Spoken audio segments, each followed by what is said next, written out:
The morning sun filtered through the sheer curtains of the corner coffee shop, casting golden streaks across the worn wooden tables. Steam rose from untouched cups as conversations hummed in the background, but she sat in silence, her fingers tracing the rim of her ceramic mug.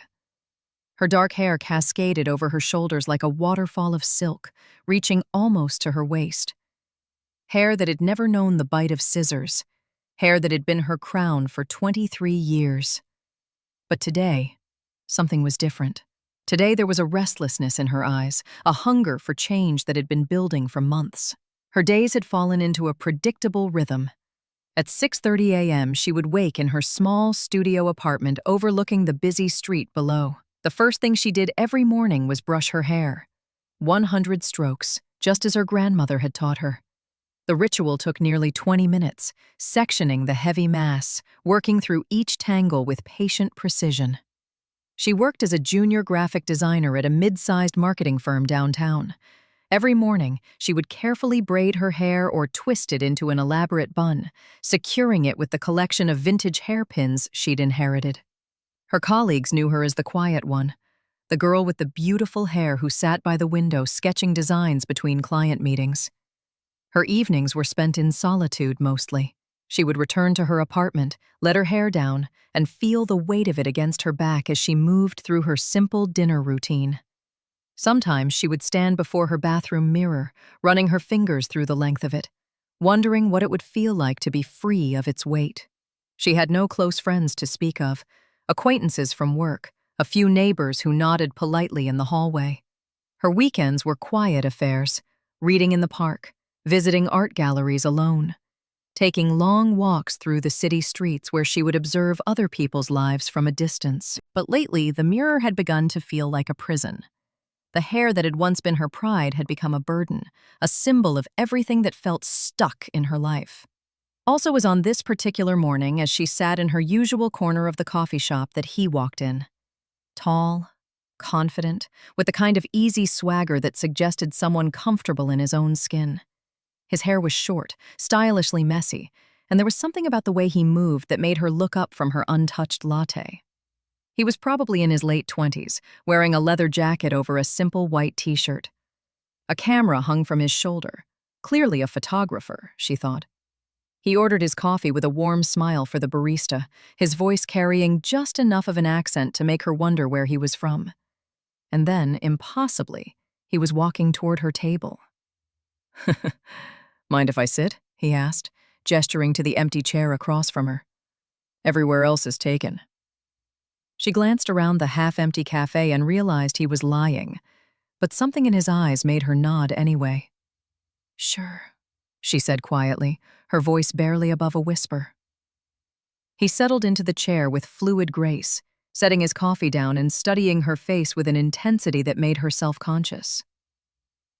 "You look like someone with a story," he said after a moment. "Everyone has a story," she replied, tucking a strand of hair behind her ear. "True, but not everyone looks like they're about to write a new chapter." He leaned forward slightly.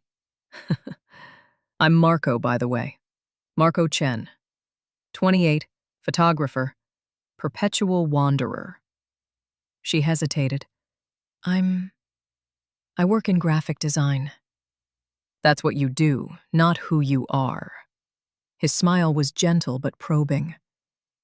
"What's your name?" Another pause. "Sarah," she said finally. "Sarah Williams. 23. And yes, I suppose I am thinking about new chapters." "The hair," Marco said, and her hand instinctively moved to touch the long braid draped over her shoulder. "You've been thinking about cutting it."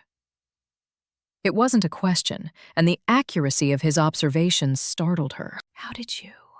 "You keep touching it, like you're saying goodbye." He took a sip of his coffee, his eyes never leaving her face.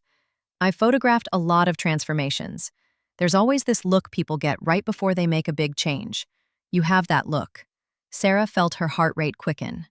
This stranger, this Marco, had seen something in her that she'd barely admitted to herself. "It's just hair," she said, but even as the words left her mouth, she knew they were a lie. "No," Marco said softly. It's never just hair. Hair is history. It's identity. It's all the versions of yourself you've been carrying around. He paused, studying her. How long have you been thinking about cutting it? The question hung in the air between them. Sarah found herself looking into his dark eyes, seeing something there that felt like understanding. Months, she admitted. Maybe longer. I keep making appointments and canceling them. What's stopping you? Fear, I think. What if I regret it? What if I don't recognize myself? What if? She trailed off, realizing she was sharing more with this stranger than she had with anyone in years. What if you finally become who you're meant to be?